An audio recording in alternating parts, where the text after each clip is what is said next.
और आगाज करेंगे झारखंड के अहम और बड़ी खबरों के साथ। बता दें कि रांची के धुरवा से लापता 5 साल के अंश और 4 साल की अंशिका को 13 दिन बाद रांची पुलिस ने चित्रपुर से पहाड़ी इलाके से सकुशल बरामद कर लिया है। दोनों सगे भाई बहन 2 जनवरी को लापता हुए थे। देश भर में चली तलाश, एसआईटी, सामाजिक संगठनों, स्थानीय युवाओं और मीडिया के सक्रिय भूमिका से ये बड़ी सफलता हासिल हुई है। बरामदगी के साथ एक महिला और एक पुरुष को हिरासत में लेकर पूछताछ के जरिए रामगढ़ एसपी कार्यालय भेजा गया है। मंगलवार रात बच्चों के चित्रपुर में दिखने की सूचना पर स्थानीय युवाओं ने रात भर खोजबीन की। बुधवार सुबह पहाड़ी क्षेत्र में दोनों बच्चे सुरक्षित मिले। मकर संक्रांति के दिन बच्चों के माता पिता से मुलाकात कराई गई। झारखंड पुलिस बच्चों को रांची एसएसपी कार्यालय लेकर पहुंची, जहां प्रेस कॉन्फ्रेंस भी हुई और माता पिता से मिलते ही दोनों बच्चे के चेहरे पर खुशी साफ दिखाई दी।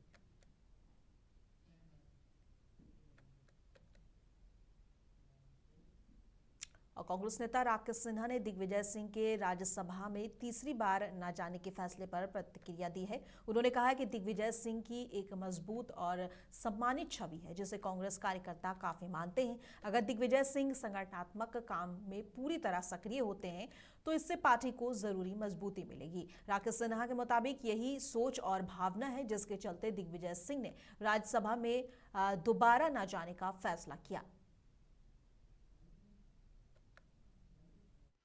कांग्रेस के एक स्तंभ है और स्वाभाविक तौर पे उनका जो कांग्रेस को संगठनात्मक रूप से या सदन के माध्यम से जिस प्रकार वो कांग्रेस को मजबूत करने की दिशा में लगातार प्रयासरत रहते हैं और कांग्रेस के एक एक कार्यकर्ताओं के घर तक वो पहुंचे हुए हैं।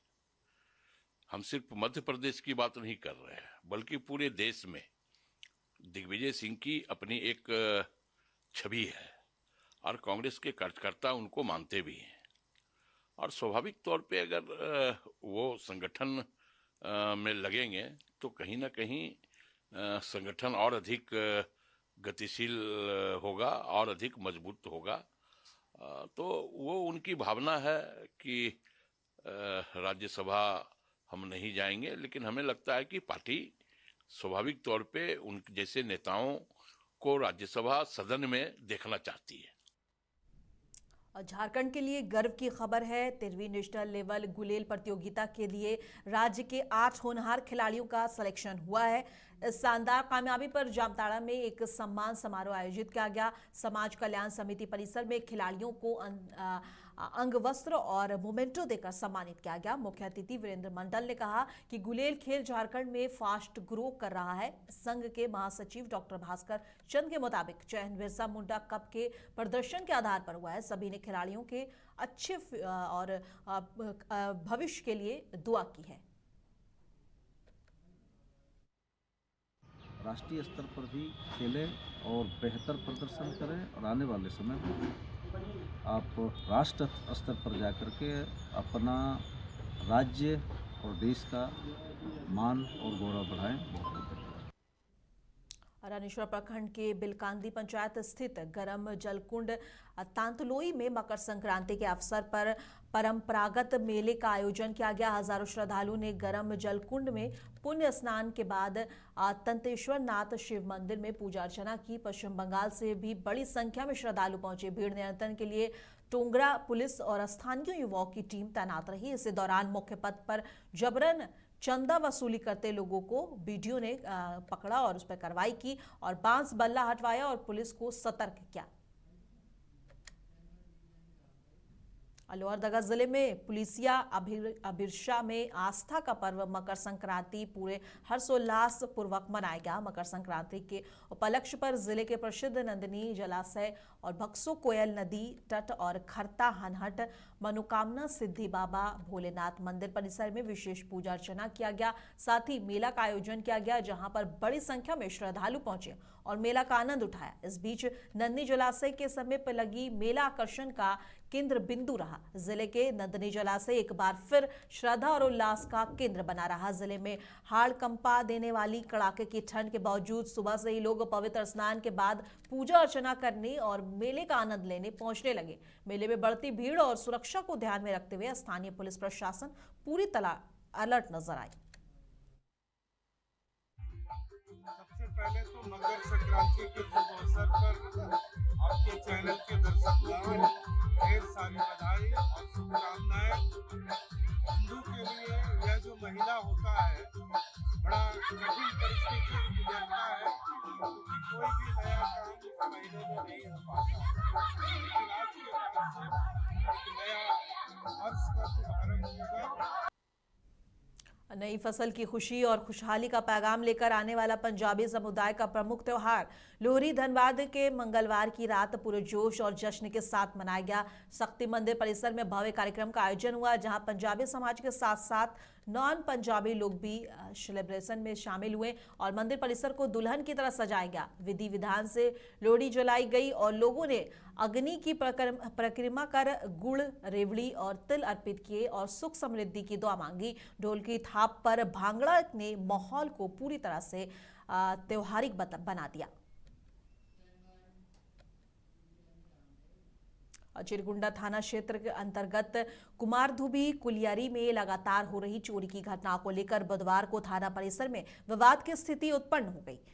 कुमारधुबी कोलियारी के प्रबंधक सुशील कुमार दास ने चिरकुंडा थाना प्रभारी और दुर्व्यवहार और धक्का मुक्की करने का आरोप लगाया। प्रबंधक सुशील कुमार दास का कहना है कि पिछले 1 महीने में कोलियारी में 4 बार चोरी की घटनाएं हो चुकी हैं। इसके अलावा श्रमिकों की मोटरसाइकिल चोरी की घटनाएं भी सामने आई हैं।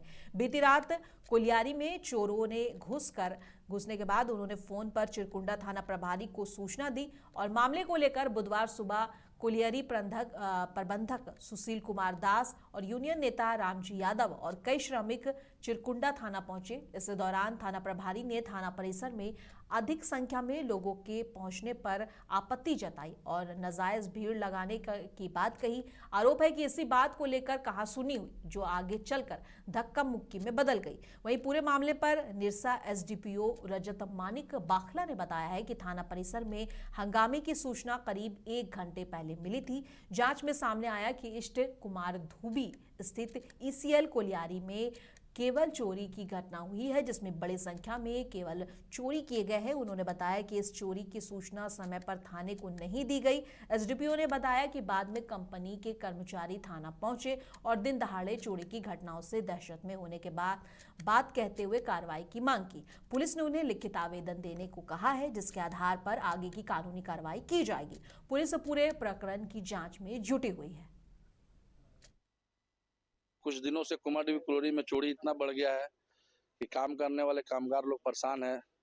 6-7 दिन के अंदर बार बार केबल चोरी हुआ, मोटरसाइकिल चोरी हुआ, हाजिरी घर का खिड़की, दरवाजा, स्टोर रूम में जो सामान रखा था उसका छत तोड़ के चोरी हुआ।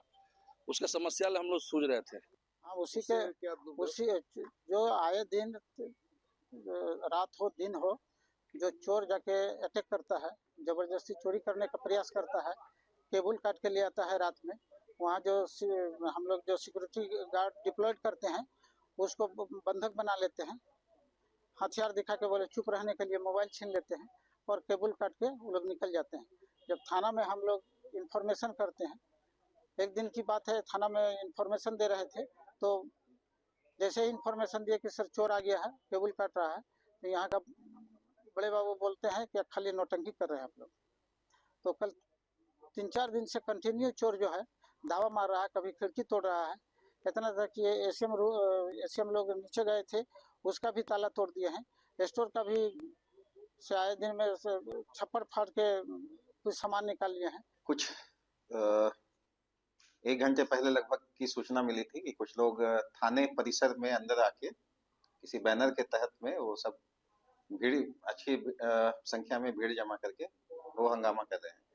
तो जब कारण पूछा गया, उसमें मुझे भी सूचना मिली, तो मैं भी यहाँ पर आया थाने में। तो सूचना मिली कि उन लोग के द्वारा चोरी को लेकर जो है ईस्ट कुमारधुबी क्षेत्र की जो ईसीएल कोलियारी है, उसमें कल बताया जा रहा है कि दिन में घटना हुई थी जिसमें केवल चोर काफी संख्या में आकर कुछ केबल की चोरी किए हैं, जिसकी सूचना थाने को भी नहीं थी, ना ही हमें किसी भी माध्यम से प्राप्त हुई थी। तो ईसीएल के प्रबंधन के द्वारा यह सूचना शायद नहीं दी गई थी और इनके द्वारा जो है पब्लिक के द्वारा आरोप, वहाँ के जो कामगार हैं और जो ठेका पे या तो उसके एम्प्लॉय भी हैं ईसीएल के, तो वो लोग भी आके केस में कार्रवाई करने के लिए, क्योंकि उनके द्वारा बताया जा रहा था कि हम लोग दहशत में हैं और इस तरह की घटनाएं होना एक दिन में ये मतलब एक भारी ये है। तो उसको लेके कुछ लोग आए थे, तो उनको बताया गया कि इसमें आवेदन देने पे कार्रवाई हम लोग करेंगे, और कुछ लोग बता रहे हैं कि हम लोग देखे भी हैं, कुछ पहचान कर सकते हैं, अगर वैसी बात है तो हम लोग उसमें कार्रवाई करेंगे। तो अभी ये लोग लिखित अभी बोलने पर लिखित दे रहे हैं, अभी भी प्राप्त नहीं हुआ है, तो हम लोग आगे का अनुसंधान इस पे